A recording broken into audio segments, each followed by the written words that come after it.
Kia ora, I'm Sharon Brett Kelly. Today on The Detail, the Israel-Hamas war is half a world away, but it is touching the lives of many people living here. Today, the personal stories of a Palestinian New Zealander and a Jewish New Zealander. First, Tamim Sheltoni, who came here from Jordan with his young family as a skilled migrant. Kia ora. First of all, thank you for having me. Just to give you a little bit about my background. So my grandparents on both sides were dispossessed by Israel in 1948. They were expelled from their homes in Palestine. Subsequently, my dad was born in a tent in a refugee camp in Gaza. My mom, she was born in Damascus in a refugee camp. They married in Jordan, and that is where I was born. Then we came to New Zealand in 2014. How did you end up in New Zealand? We were looking for a new place for us. We've just started family, a small family, so we were looking for a place where we can have a good living and build a new future for our kids. So New Zealand is right there as one of the best places for a family with kids. So we thought, okay, maybe this is the right place for us to be in. When you talk to New Zealanders about your background, how do you describe yourself? I call myself Palestinian and New Zealander. I guess New Zealander is well known, but the part where there's often a confusion around is Palestinian. So I would like to go a little bit about the background. What is the Palestinian identity, what it means, and then we can maybe talk about what it means to other people when they hear it. Yeah, okay. So Palestinians, they are a diverse ethnic group who have immediate roots in Palestine, especially before 1948. Palestine, as a region, it has a very long history in human communities. There is human remains that are dated 1.5 million years old that were found in the region. In terms of civilization, it's older than 10,000 years of history. So it saw a lot of cultures, a lot of changes, a lot of people, and most recently, predominantly Muslims and Arabs, but not exclusively. There were Christians and many, many different cultures. That is all changed in 1948, but that is where basically came from. So when I say Palestinian, that identity often intersects with Muslim, Arab, sort of a brown identities, if that makes sense. It's all mixed up in that Palestinian label. Do you feel that you're, part of this society? Okay, I'll be honest to you. So I wanted this to be my home. And I almost believed it until March 15th. So when the terrorist attack happened, it was like a sort of a wake-up call. And I came to the conclusion that no matter how I really wanted to believe it, there will be always something wrong, something that is not quite right. And it's not just a matter of small microaggression, racist remarks here and there. It's more serious than this, and we all saw it, that there's sometimes hate that is willing to kill us. So I came to that conclusion that probably, I was a little bit naive about it, and my sense of belonging to here and this is home got squashed after that terrorist attack, sadly. So you don't feel that New Zealand is your home? I mean, I'm trying, but it's more about the perception from the society that they will never, you could feel it when I introduce myself, immediately, hi, I'm Tamim. When I meet someone new, they will ask me, where are you from? Well, I'm from Narawahia. No, where are you from? From Hamilton. No, where are you from? So it's that feeling that actually you're not from here and you just happen to be here for whatever reason. I still remember in a previous job, the very first job that I had in New Zealand, I was very happy that, I found a job, I'm lucky. Now I'll start contributing to the society and I will settle in. On my first day, the boss asked me, did you come here to settle in or did you come here to go to Australia? So I felt that actually, no matter what I do, my commitment to New Zealand will be always questionable. Can we talk about what is happening with the Israel-Hamas war? Yeah, sure. So I do have family in Gaza, as I mentioned, because my dad was born in Gaza and half of the family stayed there while our half moved to Jordan. So we do have family over there. It's very difficult situation. We don't know exactly what's happening with them. We don't have reliable communications with them. Internet, phones keeps disconnecting. Within our own closed network here in Hamilton, we know 4 families who had people killed in the last 3 weeks. This has a big weight on us. Like personally speaking, in the last 3 weeks, I was sleeping on average 3 to 4 hours every night, max. I lost 7 kgs over these 3 weeks. We're feeling physically ill, if that makes sense. So you're in contact, you have family there, and what do you know about their situation? Last time we checked in, they were okay, as in they were safe, but safe relatively speaking, because at the moment there's no 100% safe place in Gaza. There were like 50 people in their own flat because they have internally displaced people from various areas in Gaza. They don't have food, they don't have clean water. So while, they're still alive, but they're far from being in an ideal situation or a safe situation. What do you feel that you can do from this far away? I mean, yeah, we're too far away to extend a direct help, but I mean, the entire community is coming together in order to see what are the ways that we could help. We're trying to engage with government agencies here to work on the New Zealand response, which is not great, by the way, but we're trying our bit from here. We're staying in touch with family, in Gaza and different places in Palestine and in countries around Palestine where other Palestinian families are living. Do you feel safe in New Zealand, Tamim? At the moment, probably not as much as I wanted to be safe or to feel safe. Within my own network, 2 cases. In one instance, a family here in Hamilton, our friends, they had a car driving quickly towards them. They had Palestinian outfits because they were going to a cultural event. The car stopped in the last second, then took off again. In another instance, friends of us in Auckland, they had a stalker coming to their house twice because they had a Palestinian flag in their own backyard or front yard.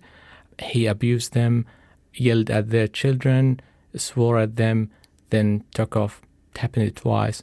So we hear about these stories happening around us and around the world, and we know it's a matter of time before someone gets hurt.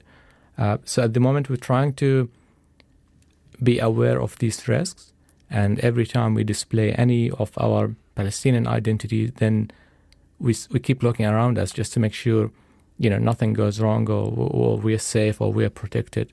Are you getting the protection you feel you need? It's hard to quantify it because, we can't expect a police car in front of the house of each Palestinian. But No. In terms of, perception of safety, no, I don't feel it.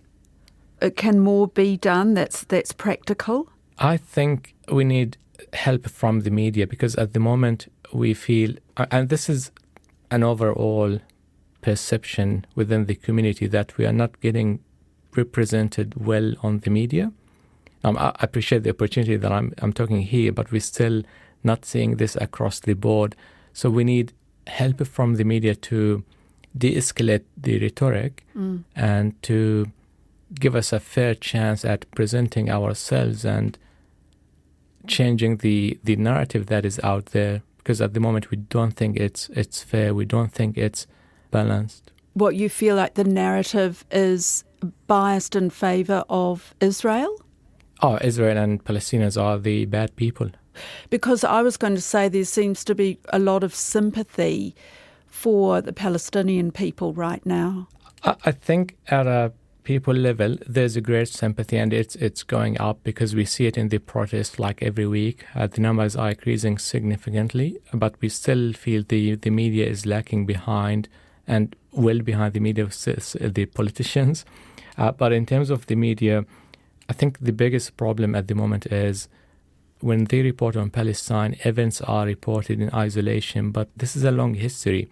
While the media focuses on this particular event or on what happened on the October 7th, but not what happened for the past 75 years before that.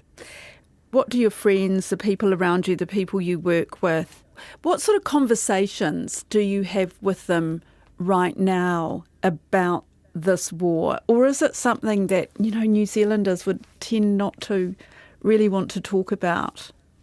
I do talk to friends about it.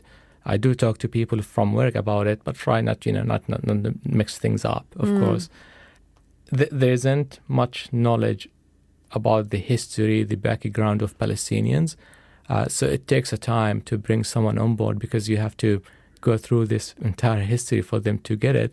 But as soon as you talk to them, they realize that this is not a political situation because this is like actually human side of it. Where do you get your news from? Because I feel that there's so much concern now about the misinformation, how much people believe about what's being reported. Yes. So most of the news that I get about what's happening is from people in Gaza on the ground, people that I'm following on social media. It gets tricky sometimes because they don't have reliable internet at the moment. They keep getting disconnected from the world, but it keeps coming back, and that is predominantly the source of the information that I go with. I'm quite outspoken on social media, and I have published my family's expulsion story. Mm-hmm. So I do receive a lot of hate and abuse online. And just to give you a few examples, which I just today read, from some of the comments that I received yesterday. First one, rot in hell.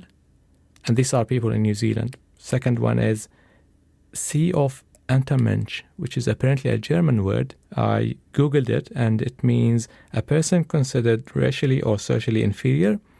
And the third one is terrorist. This is just normal language that I get exposed to on social media. Why do you stay on social media? Because that is the only place at the moment where we can share our own stories. Ben Keeps is a businessman based in Canterbury. I mean, I was born in New Zealand. I've always identified myself as a New Zealander, but there is another context that my parents were refugees from Eastern Europe. My parents survived the Holocaust. They were Jewish. I am Jewish. So there's this huge sort of context that has always kind of been there in the background, but after October 7th has become really, really acute to myself and to other Jews in New Zealand. How would your life in New Zealand be different to others, do you think? I mean, I guess what I'm saying is, do you practice your faith? Do you call it a faith? Yeah, so this is the thing that a lot of people don't understand. I am not at all religious. I'm at best agnostic, at worst atheistic. Religion doesn't really play a part for me. But sort of woven into my DNA is thousands of years of history, of stories, of sadly persecution. There's a bunch of survivors' guilt from the Holocaust. There's all of this stuff. So to me, it's an ethnicity. It's about culture. It's about food. It's about sound, it's about language. It's not about religion. That is a difficult thing for Kiwis to understand. And is there a willingness here in New Zealand for people to talk about it? Or do people just say, oh, God, this topic is too difficult, or I don't know enough about it? I mean, I talk about the fact that my parents were Holocaust survivors, but I don't talk about the religious side of things because to me that's irrelevant. So it's really, really complicated. You can't get further from the Middle East than New Zealand, and it's so out of context for people here. And so generally that's a conversation that hasn't been had. And so what has been incredibly jarring for all Jewish people in New Zealand and Israeli people in New Zealand is seeing the response post-October 7th. We always had this sort of naïve thought that this is New Zealand, no one cares, and my father's grave in Wellington has been spray painted from time to time over the years, so there's that sort of low-lying stuff. But we always thought we were kind of immune to the really worst of anti-Semitism, and post October the 7th, really the world has changed for us. In what way? I'm an incredibly proud New Zealander, and so to see other New Zealanders walk down, Queen Street in Auckland or be at the Bridge of Remembrance in Christchurch and burn Israeli flags, say death to the Jews, say Hitler's job should have been finished, call me personally a genocidal racist, and think of that within the context of October 7th. So the thing to understand is that, globally there's about 15 million Jews. In New Zealand there's a few tens of thousands. So we're a tiny, tiny, tiny population, and we're all kind of very close. And so I have got, two cousins who are serving in the army that are probably in or around Gaza. I have friends whose relatives were murdered or taken hostage on October the 7th. And so you think about that context where we as a people are deeply traumatised and are absolutely grieving, and the next day, rather than people showing empathy and understanding that we were traumatised, what we saw was people chanting, "Gas the Jews." And that's just, A, that's a reality inversion, but B, there's a lack of humanity and a lack of empathy there, which frankly is incredibly distressing. How do you respond to that? My parents were Holocaust survivors, and everyone who came through that and subsequent generations carries survivor's guilt. For me, that comes out in feeling a deep, deep obligation to stand up and be counted. And so I've been very public in my support for Israel, my condemnation of Hamas, and my support for the Jewish and Israeli community in New Zealand. So I feel obliged to do that. Other people, unfortunately, have gone to ground. I know of a lot of people who are almost housebound because they're scared to go outside because they don't want to be identified as a Jew. So it comes out in different ways for different people, but the thing that we all share is we are all feeling traumatised, and really sadly we're all feeling betrayed in a large part by our countrymen and women. Are you unsafe? It was funny, I posted a thought the other day on social media. I was flying out of Wellington Airport, and normally when I'm at the airport I look at my phone and I catch up on work and those sorts of things, and it was the first time ever I'd found myself looking over my shoulder and being a little bit fearful about what might happen. Now, that doesn't mean that I think tomorrow someone's going to come and attack me or break my windows or whatever, but there is this underlying level of fear that I've never experienced before in my life. And I've lived in Israel. I've been in bomb shelters with rocket attacks. I feel safer there than I do here, because at least there the threat is very obvious. There's every country around you is trying to destroy you, so therefore you have no option but to defend yourself. Over here, there's this cloak and veil of this reality inversion, which means that the threat is much more insidious. And so what sort of protection do you have? Blind faith, I guess. There are lots of people that have, I'm aware of people who have put in place security systems. I'm aware of people who have, that the New Zealand police have heightened the protection for those people. I still have a degree of faith. I still think that all things being equal, I'm safe to walk down the street. Time will tell whether that's naive or whether that is well-founded. Even speaking to me, it's a brave thing to do because you are high profile. It's either brave or stupid, and it's probably more stupid. But I do think, joking aside, I feel like I've got an obligation in the memory of the people that passed in all of those generations, that being Jewish has some benefits. I'm sure I haven't discovered them yet, but with it comes an obligation, and one of those obligations is to use whatever platform one has to tell our own truths. And that doesn't mean I'm not denying Palestinian angst. I absolutely accept that the Palestinian people have been hard done by their own co-religionists as well as by Israel. That's a conversation to have, and I'm more than happy to have that conversation with people. But that is a distinctly different thing from someone saying that because I'm Jewish, I deserve to die. Anyone listening can understand what it feels like for someone who doesn't know me to say that I deserve to die simply because I'm a Jew. So you say you feel let down by New Zealanders. What do you want to change? I totally get that it's a sensitive topic and it's very complex. So I have no problem with someone saying, hey, this is really complex, it's really political, There's thousands of years of history. I don't want to get involved in conversation. But then the next thing is, hey Ben, are you doing okay? And that's all I want. I just want people to show a degree of humanity. I get that people don't like Israel, that they don't like what Israel is doing. That's not what this is about. That's a separate conversation. I'm a New Zealander. I think I deserve a degree of empathy from people in New Zealand for trauma. In the same way that, I have lots of Arab and Islamic friends, and post March 15, I spent time, showing empathy for them. As that's the human thing to do. People have suffered a loss, traumatized. People deserve some humanity that goes alongside that. So you have Islamic and Arab friends, and how are you able to, have a conversation with them about this, or is it something that you just stay right away from? It really varies. I mean, the bizarre thing is that Muslims and Jews are cousins. We're so closely related. And from the, if you were an alien to be flown down to Earth and you had a look at this, you'd be like, the degrees of separation between Jews and Muslims is nothing, is absolutely nothing. So it's bizarre that they're fighting it all. I do have lots of Arab friends. I love the food, I love the people. I'm the first one to say salam alaikum, because I really do hope that peace be upon us. And so anyone that wants to have a conversation, that's fine. It's when someone calls me a Zionist dog that things get a little bit more difficult. And do they say it to your face, or are they saying it in online messages?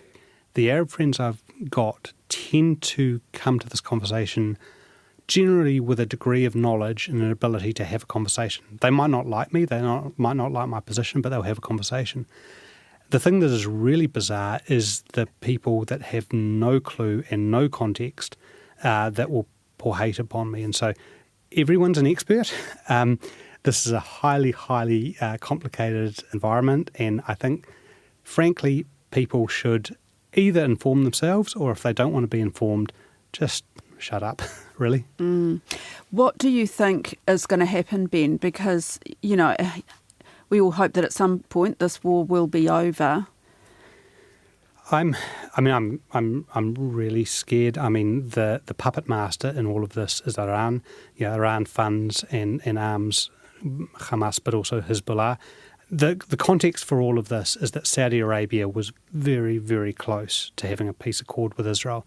And that would be a terrible thing for Iran, because all of a sudden you've actually got a general agreement in the Middle East, and everyone's aware who the bad guys are. And so they engineered this war because they didn't want that to happen.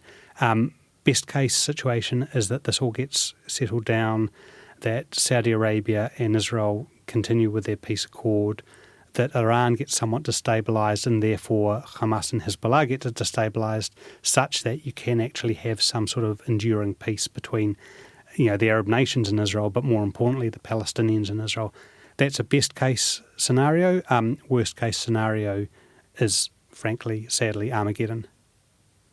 And in New Zealand, are New Zealanders any better informed this time than, say, back in the other big flare-up, back in 2014? I think the difficulty is that, we are being played. We're being played by polarising individuals, but we're also being played by algorithms. And so the social media platforms are all feeding us the stuff that reinforces our confirmation bias. And so there's a much bigger societal issue to talk about here, and whether it's the anti-vax crew, or the general opting out of the rule of law, or or this conflict, or whatever, co-governance, all of these things are being fueled and reinforced by social media. And so we have a conversation to have as a society around dialogue and discourse and respectful disagreement, and frankly, walking a mile in another man's or another woman's shoes. How we get there, I really don't know. That's a conversation for bigger brains than mine. That's it for today. I'm Sharon Brett-Kelly. The Detail is supported by the Public Interest Journalism Fund. Today's episode was engineered by Jeremy Ansell. Our producers are Bonnie Harrison, Mark Jennings and Alexia Russell. And thanks to Tamim Shaltoni and Ben Keeps. Mā te wā.